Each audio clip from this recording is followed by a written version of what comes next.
Hey, Melissa. Oh, hey! Are you ready to film What Neighborhood Noises? Let's do it. Come on in. Come.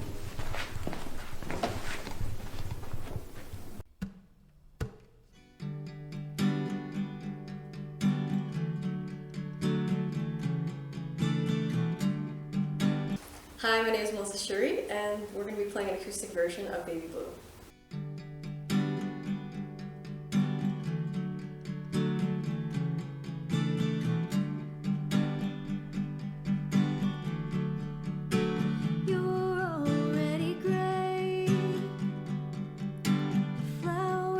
Of your mind will dawn someday, but I'll have you anytime.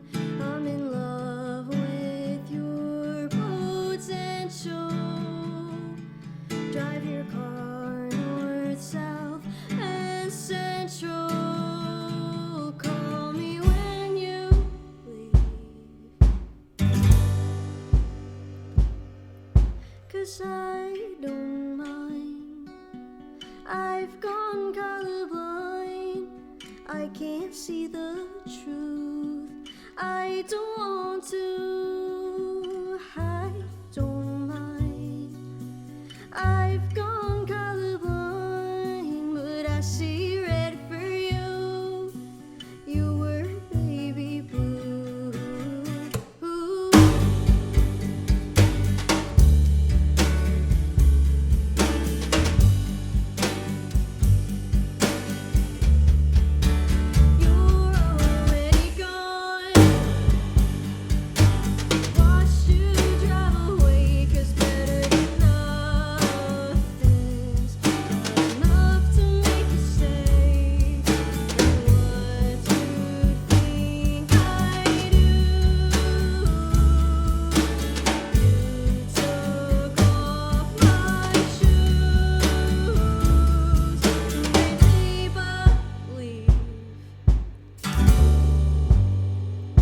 How fucking dare you?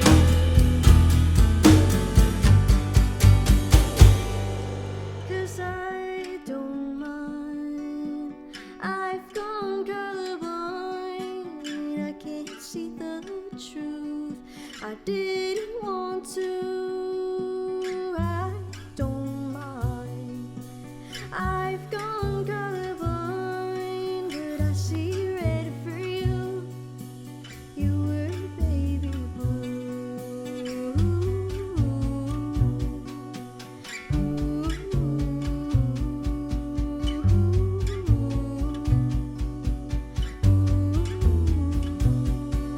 And I like this. I'm burning every kiss. I really hope you don't think I'm being serious.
And with my bands. I'm Michael Topping. I play bass. I'm Ethan Flynn. I play drums. Right now we're sitting here at Big and Tall Studios in Woodridge, New Jersey. We did bass, guitars, and drums here. It's a DIY studio owned by Gabe Val and Tommy McCormick, and they're excellent. And I go to them for all my stuff. My song Baby Blue was written in my backyard on my guitar, and it started off with just like the main riff for the chorus, like the And I wasn't really gonna use it for anything. I thought it was cool. I recorded it on my phone, and I was just like, I don't know, I don't think this is gonna get anywhere. Because as a songwriter, like, you record a lot of ideas, and not all of them go anywhere.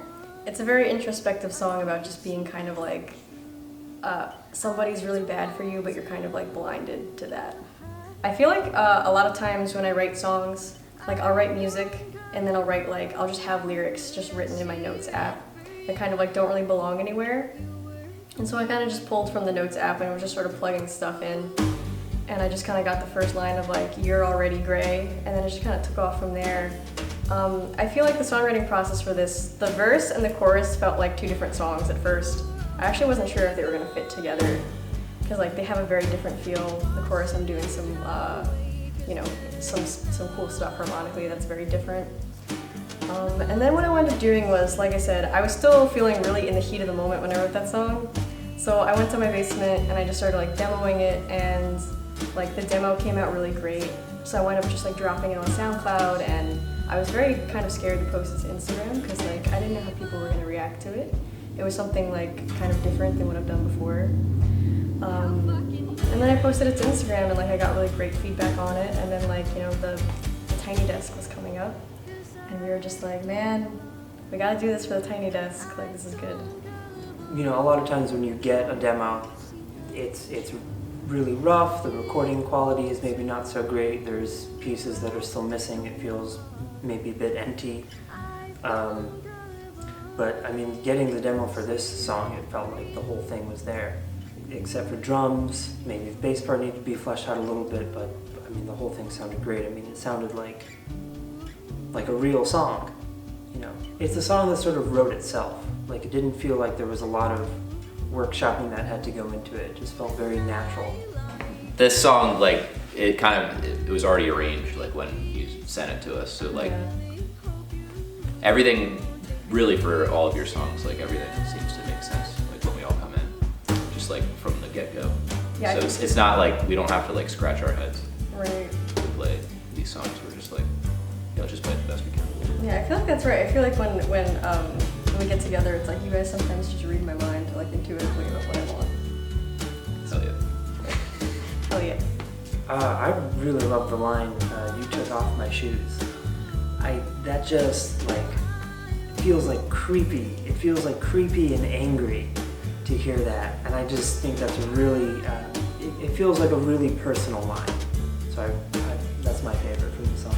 I think mine would also be "You took off my shoes," because like for me when I was writing it, it's like, when I put this on Instagram, like a lot of people were messaging me like, "You took off your shoes, bro?" Like, and it's like, it's that is to say, you go into somebody's house and you take your shoes off and they make you feel very comfortable and at home, and then they fuck you over, and then it's like, well, I mean, you took off my shoes. So I would say that line. But also, how fucking dare you? Every time we play that line, we just go so hard. It's a big moment. It's a big moment. I just like the hook line, "I see red for you, you're my baby blue." Like, that's so straightforward, so simple, but so just like well done. Comes like in the perfect place in the song. And then I like "Drive your car north, south, and central." I don't know, that's like a very New Jersey specific thing. Like North Yes. Jersey, South Jersey, and Central Jersey does exist, When I wrote that, I was Central Jersey. We're a band that has a very we take a stance that Central Jersey does exist. Because we're all from all over New Jersey. Yes. Yes. And Colorado. Colorado. Michael is from Colorado. Ethan is from South Jersey. I'm Melissa Cherie, and you can find me on Spotify, Instagram, at the Melissa Cherie, and on Bandcamp as well. We're working on an album, our first debut album called The Hearth, in the studio.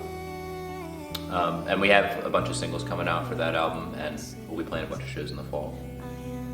So keep an eye out on all the social media platforms and see when it's all happening.